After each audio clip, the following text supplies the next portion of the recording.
All right, everybody, welcome to another episode of Soft Elbows. As you can see, Abby is back. Abby, how you doing? Wow. Caffeinated. Doesn't Sorry. doesn't give a shit about this show. Just doing whatever she wants over there. And Abby, this is big. Our guest this week, let me tell you about our guest this week. Okay. Our guest this week got third in the clean and jerk at nationals last year, and we're not going to mention who got fourth. His name rhymes with With cake. Schmig Schmake. And then at American Open Finals, he got third overall and Mhm. got first in the clean and jerk with a massive 203 kilo clean and jerk. Right Abby, on. for anyone who doesn't do quick math, that's like 446 pounds, which is wild. Wild. And then just because every once in a while he has to remind us what a boss he is. He also competed alongside Chris and I a couple weeks ago at the ladder lifting challenge. Just casually clean and jerked 425 pounds, and then said to the people who were going wild in the audience, "I've entertained you folks enough. I'm done here," and just walked off the stage. Like, we were gonna let him keep going, and he said, Nah, I've had I'm enough. good. Uh, Big Marcus Aurelius moment there. you know him on the socials as Big Meech. His actual name is Dimitri Albury. Dimitri, great to have you here. How you doing, man? I'm doing great. Like I said before the podcast started, I just finished up a great training session and, came inside to do this with you guys. So I'm excited. Good. We're going to talk about your training setup because I think it's unique, and I want to dive into that a little bit. But before we do that, Abby, I did my best to provide an Abby barbell update for the people last week. I imagine they would prefer to hear it from you. It's been a couple weeks now. Where are we at? How are we doing with the old barbell situation? I'm still hoisting the barbell. Always a plus. Yeah, so that's definitely an improvement just in the straight up regard of like moving weight. And I'm on a program. I'm not just going rogue. I am running into some hip pain, which I think is probably a result mostly of like body weight and stress. So I unexpectedly dropped some weight very rapidly, and that's not good. So I'm back on a structured program in that regard and holding myself accountable to eating enough. Imagine that you fuel your body and it does what it needs to do.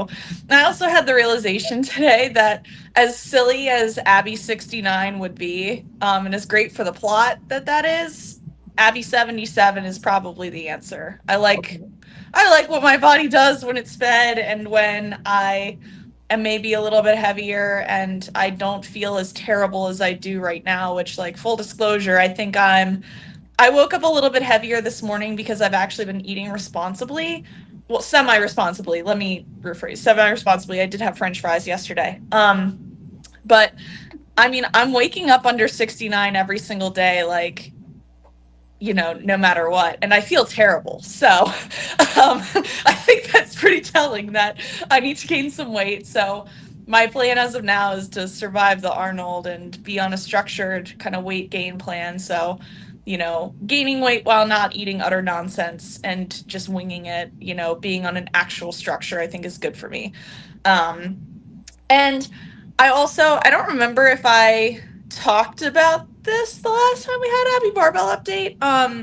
I started sports psychology. I'm working with my friend and certified NAAMH mental health coach, Abby Chambers. I put something on my story yesterday for her because she just passed her also her personal training certification. So wanted to shout her out and put word out there that she's accepting clients.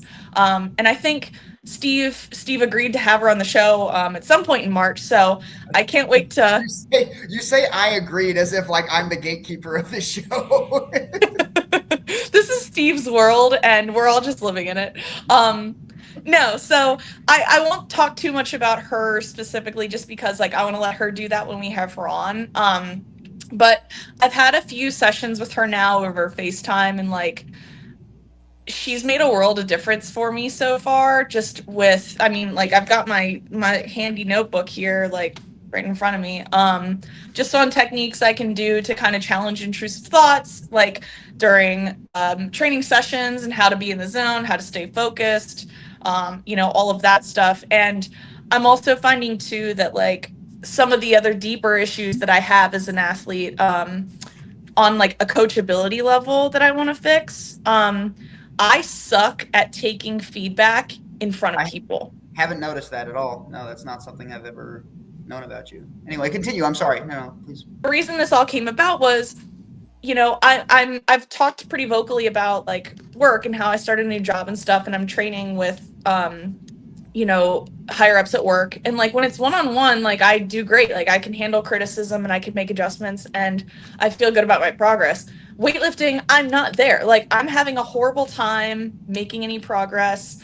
I'm prone to reacting in not a way that is, I think, indicative of who I am as a person. And I don't like that about myself. I want to change that. And I'm kind of realizing that, like, I don't like receiving feedback in front of people. And so I'm glad that I kind of am able to identify that so that her and I can work on it. But that's probably priority number one, and probably something that'll help make next barbell update a lot happier. Okay. So, all right. Mic drop. Listen, if Abby is, if there are multiple Abbies, Abby Chambers, if Abby Chambers, So many Abbies you guys talk so many about. Abbies, I don't understand that. We're going to talk about So this. there's five, God. and somebody last night was like, there need to be more of you in the world. I was like, DC Barbell does not need a sixth Abby. I feel like we can't have five. We have to have a half dozen. We can't just like be walking around with a 5-pack of Abbies, you know? Who wants to be the sixth? But listen, if Abby Chambers is going to teach you how to challenge intrusive thoughts, we are going to have a wild conversation when she comes on the show, because I got questions.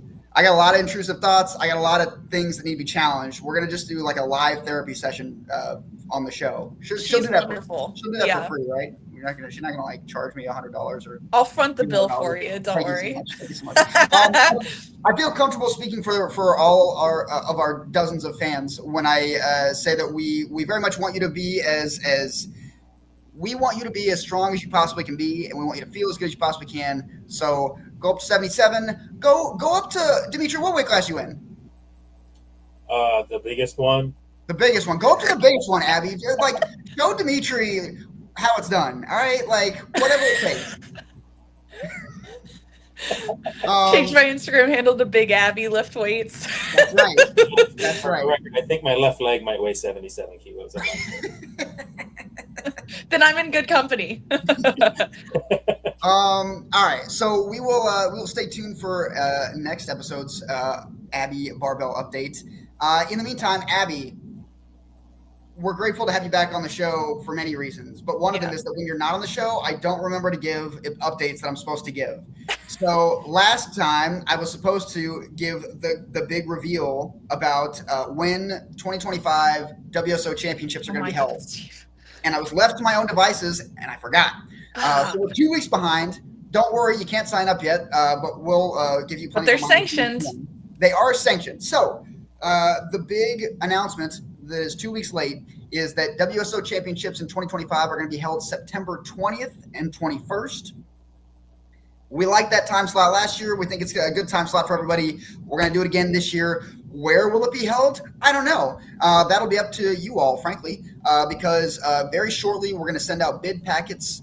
So any gym in in our WSO who either wants to host it at their own space, or if they know a space near them that would be they think would be a cool venue for us to host this in, we're going to get that information out to you guys so you can fill out your bid packets and we can make that decision. I talked to Brian, CEO Brian, last week. I think we're aiming to have registration open near the end of April. So we still got a little bit of time for that. We got to figure out where we're going to host it, but we are pumped for that. Block off that weekend in your calendars. Dimitri, I don't know if you know this, as a requirement for being on the show, you are obligated now to participate in WSO championships. You are. So make sure that you're free. That would be kind of hard because I'm not in you guys' WSO. Doesn't matter. We made exceptions last year. We'll make exceptions this year, and we'll give you a fourth or a fifth attempt on the clean and jerk if you don't reach your maximum potential. We don't care. As Mike Choi always says, rules are just social constructs. We just do whatever we want. Fair. I'm supposed to be going to Masters Worlds in Vegas the week before that. So. Okay. So use that as a tune-up for WSO championships for a WSO that you're not in, Dimitri. I don't understand what the problem is. Yeah, come on. All right.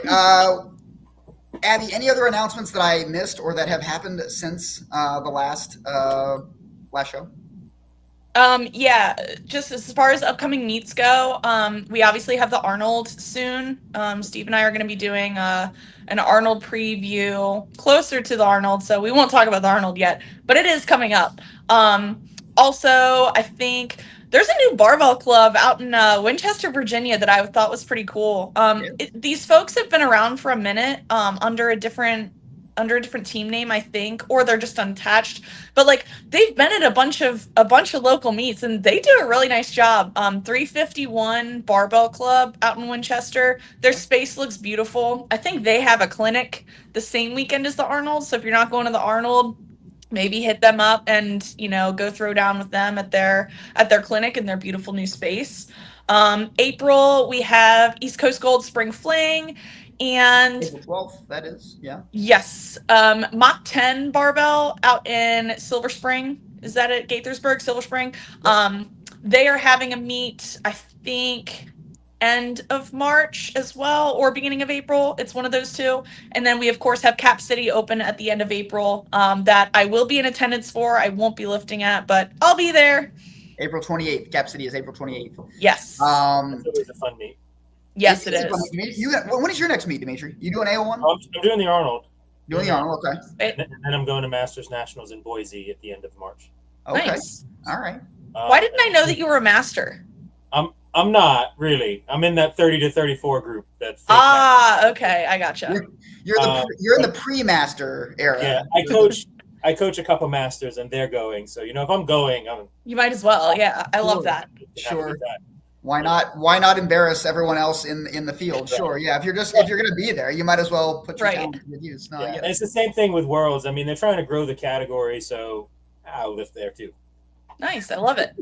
That's fun. Just travel with your gym bag. You just go from place to place. I love that. Screw it. You're not peaked, but you're having a good time and you're lifting a barbell. It's great.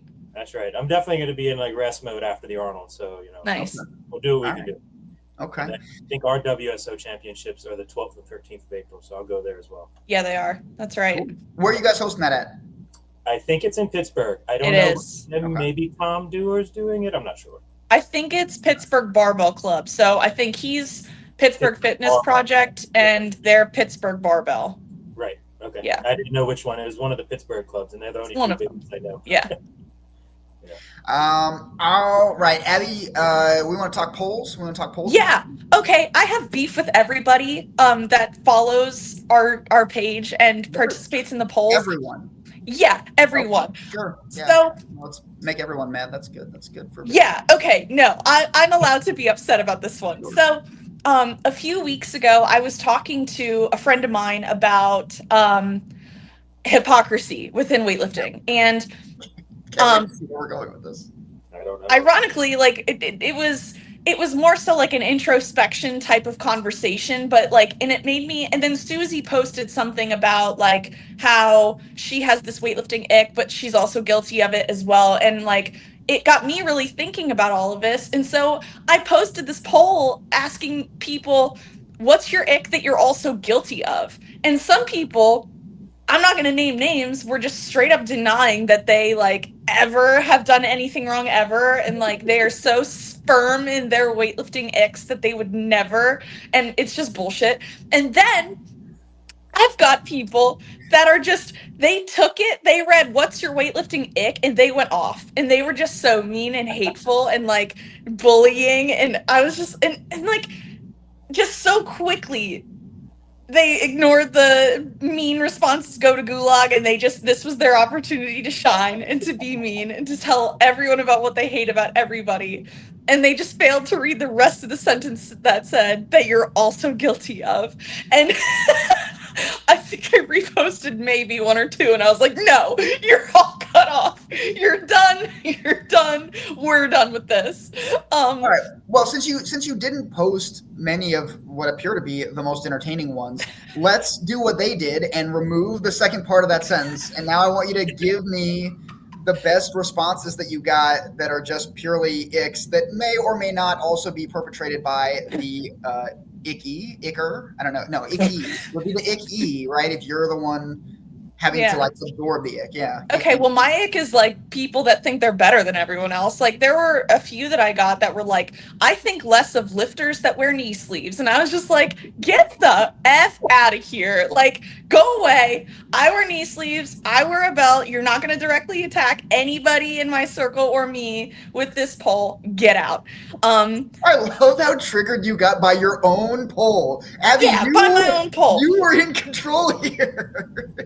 It's like saying I hate people that use tape. Like, I mean, yeah, it's like such a standard thing. Why does I don't understand. You know what I hate? I hate people that use weightlifting shoes. I can't believe it. Like, just lift barefoot like an American. You know? I don't know. Have you ever snatched barefoot? It hurts. I'm sure it does. It doesn't sound fun.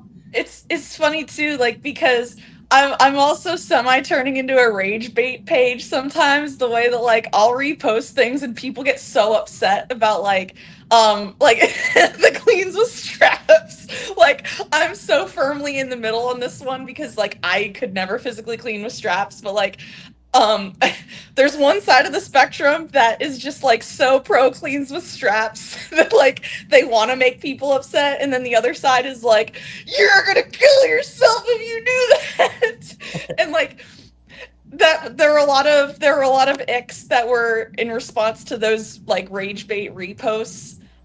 People took that as an opportunity to voice their opinions. What else? There was another really good one. Just briefly, and I don't want to like spoil where I land on this spectrum. But since I just found out that I'm the gatekeeper of this show, I'm going to declare it today. If you think that cleaning with straps is a good idea, you're never coming on this show. You're just not. I'm not going to give you a platform to espouse that bullshit. Stay away. There. Okay, I'm sorry. You can continue, please. All right. Oh shoot, there was one more that like really like triggered me big time. Not because I felt personally victimized, but because I was just like, what are you talking about? And I can't remember what it was. So I'm sorry, guys. But anyway, that's my spiel about that poll. And I didn't. That this started with you being upset because people didn't like fully comprehend the question. And then proceeded to not fully comprehend my question. I wanted you to give the best responses that you got that had nothing to do with yours.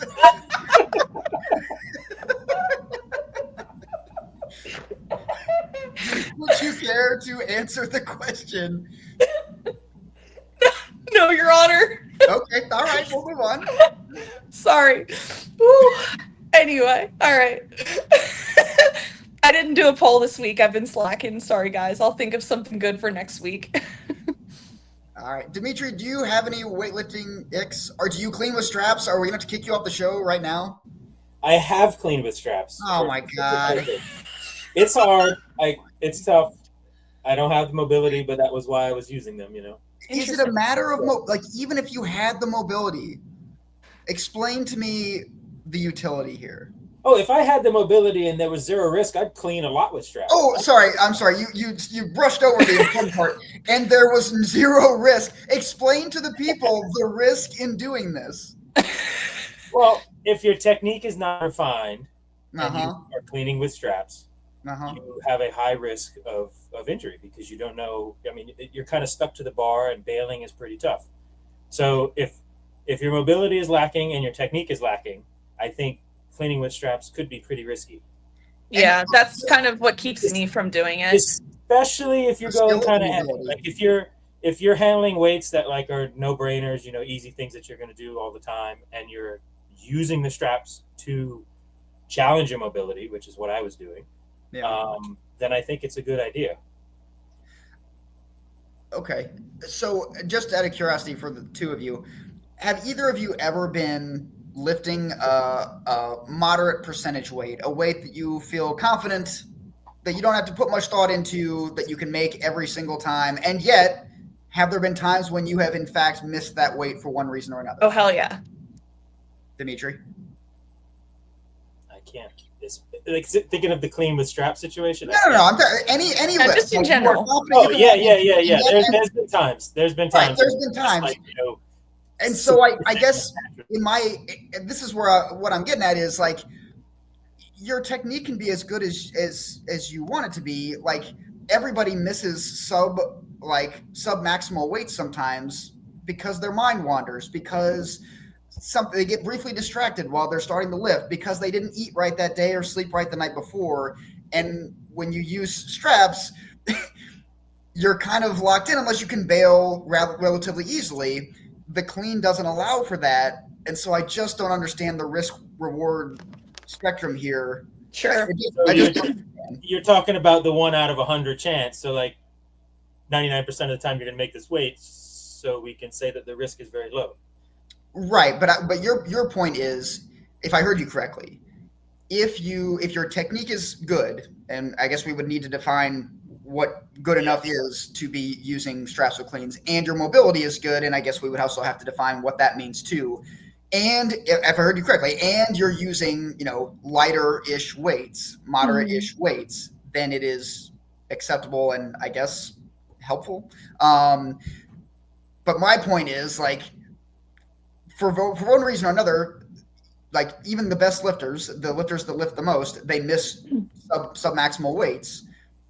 And I just don't understand why would you risk being locked into a movement that's difficult to bail on when you can just use your bare hands like an adult, Yeah, I actually am like not a good opinion on this one, because like I just don't like straps, period, which like it's just me, personal preference. Like I just don't like them. And so like that's why I wouldn't even consider doing it. But that's my reasoning, and it's probably wrong. Both of you guys have way more logical reasoning to having the side on this one than I do. Abby, we got to do a better job of vetting our guests. I can't believe we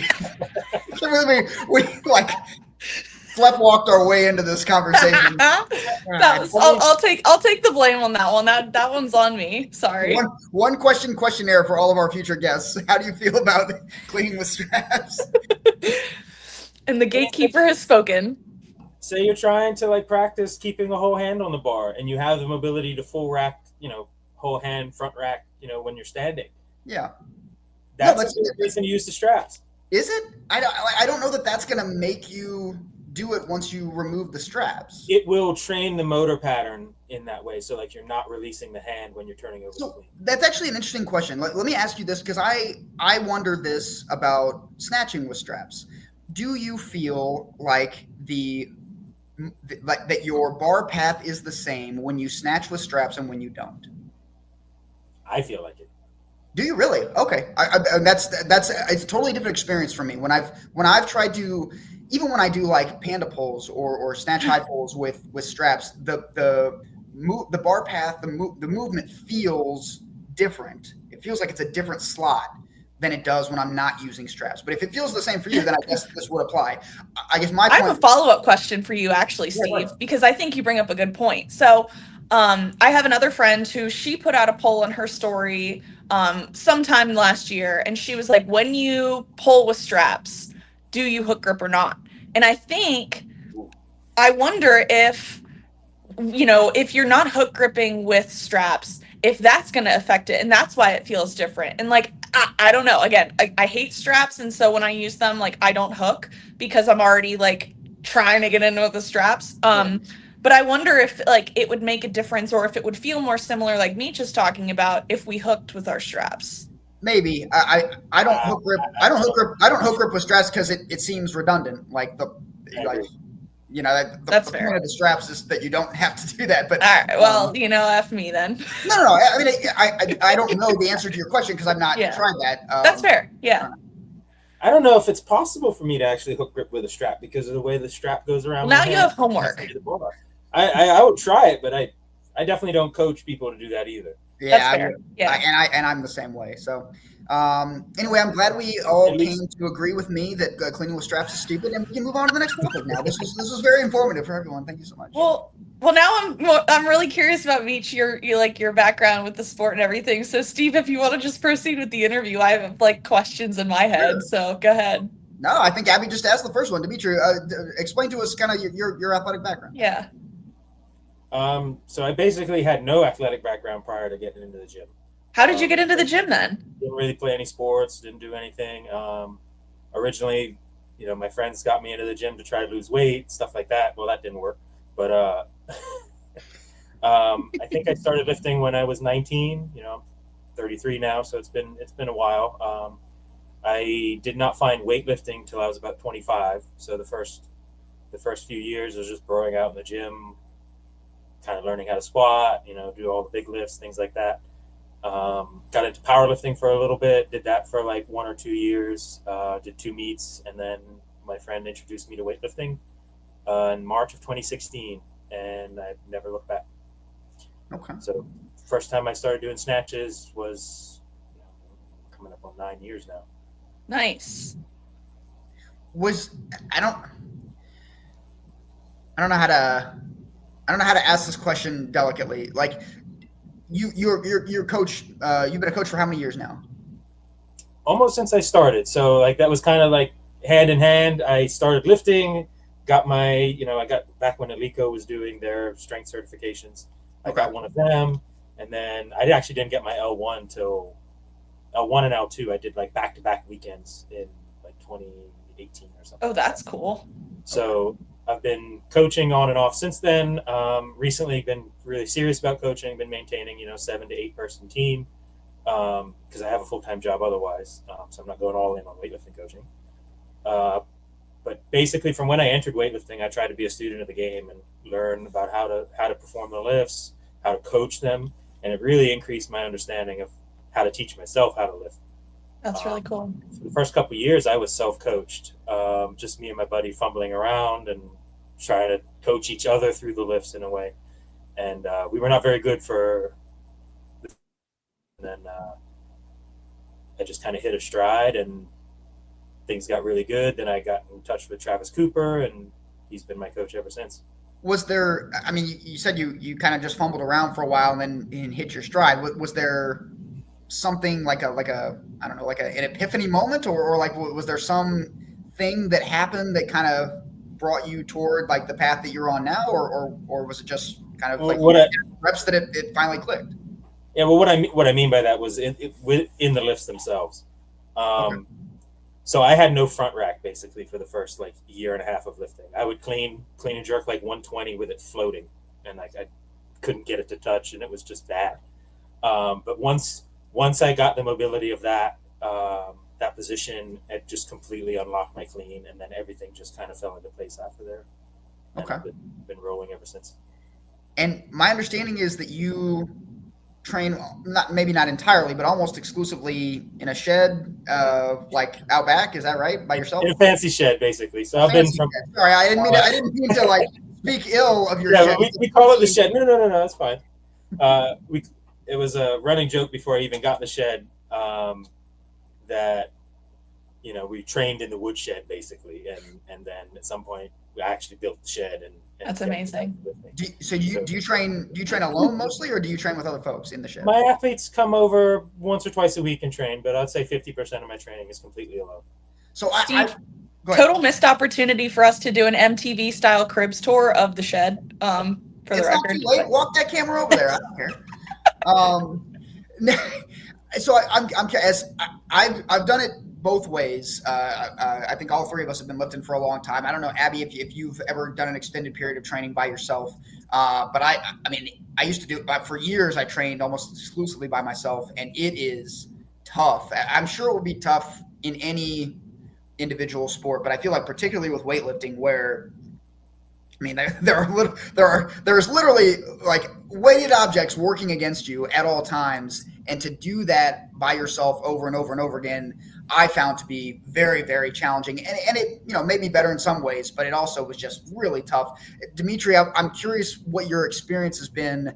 I mean, you are a high level weightlifter who at least 50% of the time is training by yourself in a shed where there's not even if you're at a Globo gym, there are folks walking around, like it's just you there. Like, how's that experience been for you?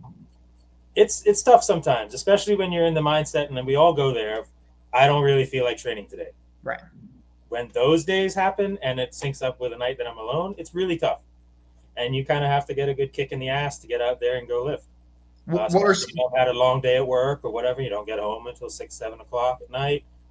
I've started sessions at 10 o'clock at night sometimes.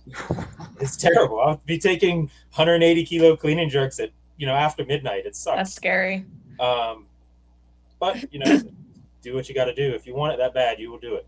What's the kick in the ass that, like, when you're having one of those days, what are some things that you lean on to go and just do it anyway? I always come back to, why am I doing weightlifting in the first place? I don't want to leave. I'm getting older now. I'm 33. I'm not going to be able to push this hard for many more years, and I don't want to live with regrets. I don't want to be 50 years old and wake up and like, man, I did not try hard enough, or I did not realize my potential in a way that was satisfying. If I go out there and like I attempt whatever I can attempt, then that's meaningful and I can sleep at night. Are there more, in addition to that, are there more tangible things? Like, is there, like, when it's going to be a late night, you're starting at 10 p.m., is there a particular type of music you got to listen to, or, a pre-workout meal you got to have that is maybe a little bit different than if you were able to train at 4 p.m. or whatever a regular time might be? Not really. Yeah, I definitely don't try to take caffeine at that time of night. So not doing pre-workout, not doing anything, maybe eat a banana or like have some kind of carb before I go out, but that's about it. Nothing super special. Have there been conscious ways, at least, that you have noticed that training alone has benefited you, either in competition or just going about your everyday life and doing hard things? Have you noticed that have any impact in you in that regard? I don't know about any everyday life, because at the end of the day, this is just weightlifting. Sure. But definitely in competition. No matter what, anytime I show up to a meet, that bar feels lighter. I don't care what's on it, it feels lighter. Yeah, it does. If I can do, 95% alone with no energy, maybe my own music or whatever, and training not in silence because I've got music playing, but with no environment, I'll say, then I know I can do, 102% at that competition or whatever. Unless it's the ladder lifting challenge, in which case, just well, you just do whatever you want, Dimitri. You just So that was 100% for an imam. Let's go with that. Yeah, but at that point, all right. Let's talk about this. Because I was giving Dimitri some shit, and it was good natured mostly, but also I wanted to be entertained. And the 400. So here, we explained the ladder lifting challenge last week. When you got to the spotlight bar, I don't care what Dimitri tells you guys. It was not an imam at that point. They would have given you probably 2 to 3 minutes if you had wanted it. But the point is, at some point, the ladder, the formal ladder ends, and they just start adding weight. And I think they were gonna do it in 5 or 10 pound increments. And I think you actually asked them hey guys, I'm gonna wear out. Speed it up. Add this in 20 to 30 pounds. I'll be all right. Well, once everybody else was knocked out, and it was just me and my buddy Luke. When we were just left, we were kind of like, hey, what do you want? You want to take a 15-pound jump? All right, yeah, let's go. And that's what we did in the snatch. When you dispensed with us mortals, you guys decided to add some real weight and challenge yourselves. So you take 425, and the folks at the ladder lifting challenge have posted this lift, so anybody can go out there and watch it. I'm here to tell you, because I saw it live, it looked like an RPE, I don't know, 6.5, 7. You just kind of flung it up there, and then was there any part of you that A, wanted to continue to go up, or B, was were you having to pull yourself back, or did you know going into 425 that this was going to be the final one? I knew that at that point I was basically working on a minute and 30 rest. So like that's EMOM is the joke, right? But it was really a minute 30 because I asked the guy, I guess it was the Gary Helmick, yeah.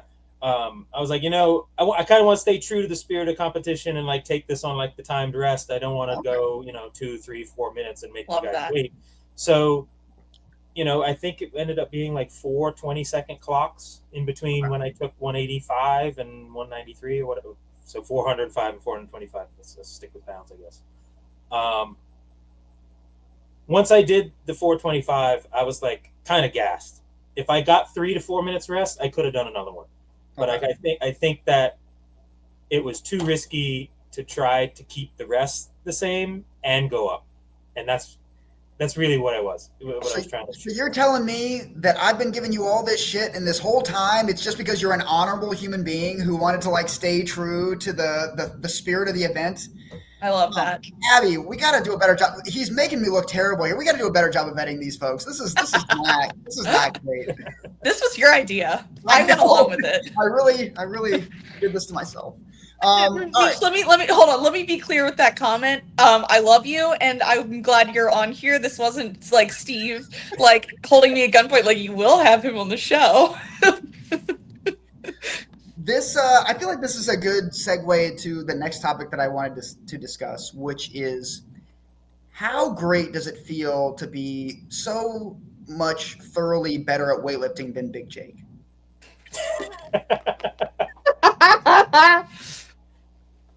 It feels pretty good. Yeah, that's what I'm talking about. Yeah. Did you see him at Nationals? I don't think I saw him. He was at last. I don't think Dimitri's in on the joke. It's okay. No, so you, and this is, I think Big Jake might have talked about this on one of the times he was on. Yeah. Him and Caesar, and I think you get in on it too. Like, you guys have a good, seems like a good-natured kind of like relationship online where you guys are pushing each other, challenging each other, and like, I don't like. For folks that don't follow any of these folks on social media, you should, because the memes that you guys create are hilarious. Where you're like giving each other shit and stuff like that. Do you know like do you how well do you know Big J? How well do you know Caesar? Like, is this just purely like the magic that the internet can do, or like do you guys actually like know each other? I mean, we've obviously met through weightlifting, and we see each other at these competitions and stuff. But we're all friendly, like, I would consider both of them my friends, and like, we're just talking shit to each other and trying to push each other, to the next level. Obviously, the two of them are better at snatch than me, but I have their number in clean and jerk all day. So, in the total, it's a toss up all the time. And I think that's borne out. That's borne out in some of the recent national competitions where, if I remember right, at nationals. 2024 anyway. I didn't go back further than that, but overall, Jake got third, you got fourth. I think Caesar got sixth or seventh, maybe. But then come AO finals, Caesar got first. I think by a decent amount, and you got third overall. So like you guys, like to your point, you guys have your strengths and weaknesses, but it really is a fluid battle depending on the day. Mm-hmm. Absolutely. I think those weight classes are also the most fun to watch too, when it's like there's a group of people that, they're all working really hard. They all have really similar numbers, and it really comes down to who's going to be the competitor that day. And like, I think that's the coolest part of sport, truly. And I can think of several weight classes and like, across both men and women's body weight categories that are like that. And those sessions are just so much fun for me to watch. Like, I resent this whole idea that like weightlifting is like watching paint dry, because those sessions are electric. Did you have something to add? I was going to say, I would agree with you if you know the people in their stories. And that's fair. I think weightlifting, like broadcasting, I guess I would say, is missing that component. Well, you obviously have never heard me commentate a weightlifting session, so. I guess I haven't. So, no, but I think that's a good point. Like, if you were going to, do it now, I guess. Give advice to whoever they've got doing national level, the broadcasting for these events. Like, you'd almost have to treat it like they do, like, when the crews come in for Sunday Night Football or Monday Night Football, like the crews come in 3 or 4 days in advance. They sit down with some of the key players, some of the key coaches, and they do interviews, and then they use that material during the broadcast. Mm-hmm. Is that, you're suggesting that kind of idea. would what's that? Phenomenal idea. That's a great idea. And I think that's, I mean, not to add something else to the plate of the folks that are doing this for USAW, but hey, Abby and I are welcome to, we're eager to come take on that responsibility. You could easily come in on especially for the later weight classes, the folks that are competing on Saturday, Sunday, those folks are getting there. Most folks are getting there on Thursday or Friday at the latest. Right. You could sit down with a handful of folks in each weight class on Thursday, even Wednesday, get some material, and then use that during the broadcast. I mean, I don't know. I think that's a great idea. Yeah, for sure. I agree with that. I think the material that you get and how you use it is crucial, though, because they did that for AO finals in 2022. Baby's first A session when I bombed out. They sat down with all of us before our session and they went through just a bunch of questions. And I know that they used some of those answers, but the commentary was still really dry and just not that engaging, where they're just oh yeah, and also she's kind of a law student, so that's cool. And it's yeah, come on. No, I totally, yeah, it couldn't be the cookie cutter questionnaire, what's your favorite color? What music do you listen to when you walk on stage? It's got to be, hey, I know that Abby has really done a lot of back to the basics work on the barbell. She went and mid-cycle went back to the barbell, started from scratch. Those, the depth of the information, the depth of the backstory is where the good material's at. So yeah, I agree with you. It couldn't just be this superficial, Abby's got, 3 dogs and a parakeet, Plus a little bit of a Jason Kelsey personality helps too, right? Sure. I think that they should have Jason Kelsey announce USA Weightlifting Nationals. Can you imagine? That'd be so awesome. If they did a New Heights episode live from Colorado Springs in the summer. I'm going to tag them and see if we can get them on the show. Absolutely. Listen, Travis and Jason Kelsey are welcome. I don't even care what their position is on cleaning with straps. Those two can come on the show anytime. Yeah. And they have to bring Taylor. Sure. I could take or leave that part, but yeah, sure. If they want to, sure. Come on, stick up for me. No, Taylor Swift should definitely come on the show. That'd be great. Yeah. Dimitri, thank you for the inspiration for that idea. I hope that. I do want to add to that though. Please, yeah. Talking about the ways that they can make it better. So not only would be pre-game interviews, let's call them, but I think multi-camera angles. So getting the back room involved, video of the coaching table in the back of these changes are happening, because the audience has no idea what's going on if they're just watching the board. They took away the scoreboard now, so you can't really watch that in the middle of the stream. So you don't see those things anymore. But if they had angles where they cut to a coach making a change, oh no, he's going up or something like that, I think, that would really add some excitement to it. Watching people warm up in the back. Oh wow, that 125 snatch looked really easy. He's obviously not opening at 135 or whatever. I think they can add a lot of dimension to the broadcast by involving the back room. Yeah, so we had JP Nicoletta on the show a couple of shows ago. I don't remember exactly when, but I imagine if we had him on now, one of the things he would say, at least to the additional camera angles idea, at some point we're talking about manpower and resources. Yeah. And I don't know, I genuinely don't know whether they would have the bodies to make something like that happen. But I think certainly if they did or could, then that would absolutely enhance the broadcast. It takes an investment, right? Do we want to take this and make weightlifting better? Then do this for all the A sessions. And here's the other thing too. You're telling me that we really can't get a deal with Weightlifting House. What Seb and Max have done with the World's broadcasts and everything, I think is incredible. And and whether I agree or disagree with the things that they talk about and their opinions on the sport and weightlifters that they follow, who cares? Because they do an incredible job with their broadcasts. And if we can get a Virus deal, why can't we get a Weightlifting House deal? You know what I mean? We got a finite amount of money for sponsorship deals, and it was either Virus or Weightlifting House, and they went with Virus. Well, and that's great. That's great. But I think there's there's just got to be a solution, a better solution that where we can find a middle ground and still invest in making viewership better. Especially if you're going to charge my friends and family to watch me lift. That's right. Yeah. One of my favorite pastimes is watching Abby bite her tongue. It's delightful. I plead the fifth. Dimitri, while we're on this topic, any other you're on a roll. You're giving some great ideas. Any other ideas that you would like to see implemented that you think would enhance the overall experience at a national level competition? No, I think those two things would really change the game. So that's kind of it. Okay. But another way, I read somewhere on the mission statement or the strategic ideas for 2025 somewhere when they were doing the last elections or whatever for USAW, that they were trying to get more corporate sponsorships. If any of that played out, they can really invest into the broadcasting aspect, I think. Yeah. Sure. Yeah, I mean, and unfortunately, unless they want to come on the show and talk about their negotiations as they're happening, which would be hilarious and perhaps not a great strategic idea, I think that a lot of that stuff is kind of the behind-the-scenes stuff that we just don't get access to until it's, we either hear about it because it happened or we never hear about it because it didn't happen, Yeah. Exactly. Yeah. We'll never know.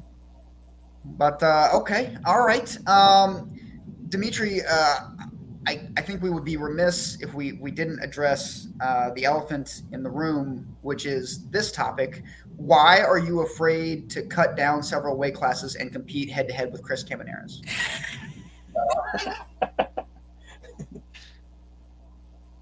Dude, I don't Chris think is on that's fire. possible. But this is crazy, man. This is the crazy good lifting. Yeah. I want you to imagine how tall are you? I'm 5'11".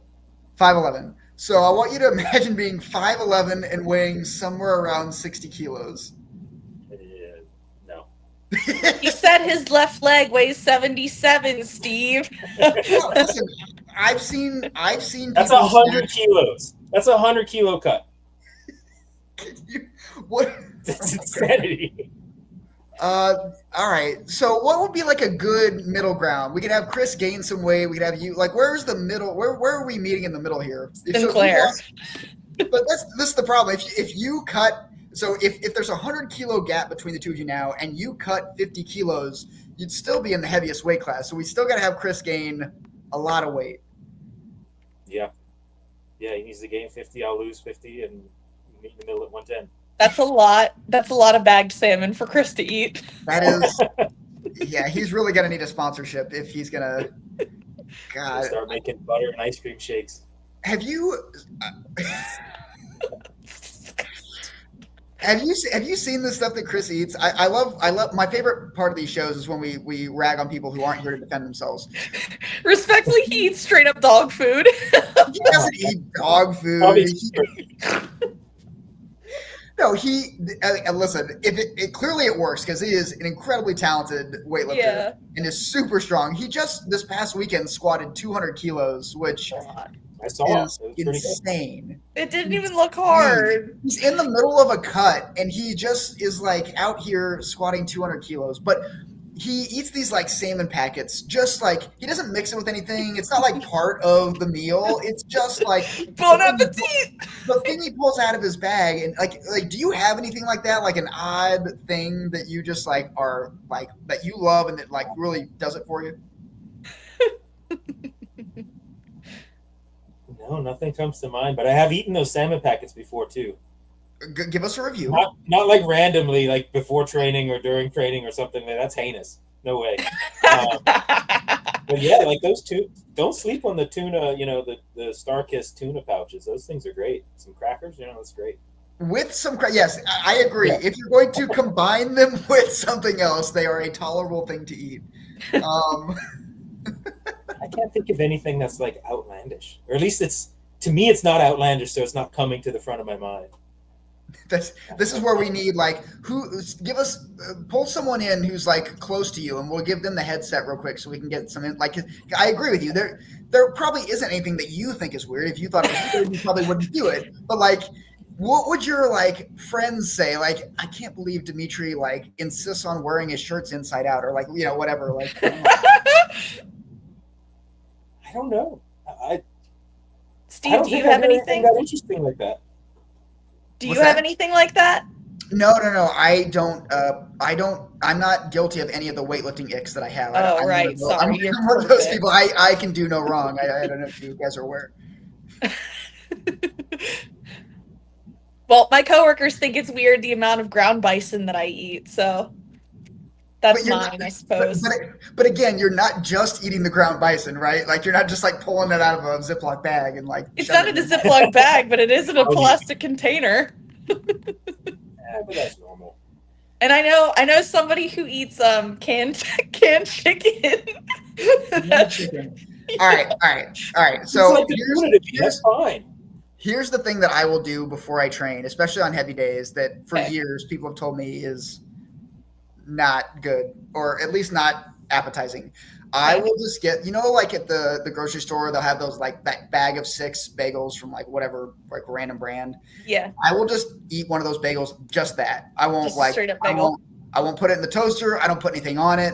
I just I'm just dry bagel. Will pull it out of my pocket and just eat pocket bagel. Pocket bagel, yeah. Pocket bagel. That's right. That's where it's at. I love that. That's great. Dimitri, I don't know how we transition out of pocket bagel topic-wise. Before we go, do you have any questions for us? Has there been anything that you've been dying to know about soft elbows or Abby or I or weightlifting in general that we can enlighten you on? No, I don't think so. I don't have anything. Wow, that was anti-climatic. Yeah. Abby, you got anything before we go? No, I suppose I need to be more mysterious so that people have more questions about me. I'm too transparent. Our goal for 2025 is for Abby to become more mysterious. More mysterious. I can't wait to find out what that turns into. All right. Well, we're going to wrap this up then. Our next episode will be a preview of the Arnold. And then, Abby, you and I are going to be at the Arnold, right? We'll be at the Arnold, yeah. Maybe we shoot some footage at the Arnold. Maybe. Here's what we'll do. Abby, you and I are going to sit down with like a handful of the best A-lifters in each session. We're going to get their backstories, and then we're going to upstage USA weightlifting by doing what they should do on our show after the Arnold. Yes. It'll be too late at that point, but like we'll show them what they're missing, and then they'll still not care. But it'll be fun. We can do it together. Absolutely. It was your idea. We can't just totally steal it from you. You can sit on us too. Absolutely. Well, Dimitri, thank you so much for being here. Follow Dimitri on social media. You won't regret it. It's Big Meech. And Abby, I think we did it. We're back. We did it. We did it. Yeah. All right. Thanks, everybody. Have a great week. We will see you in the next one.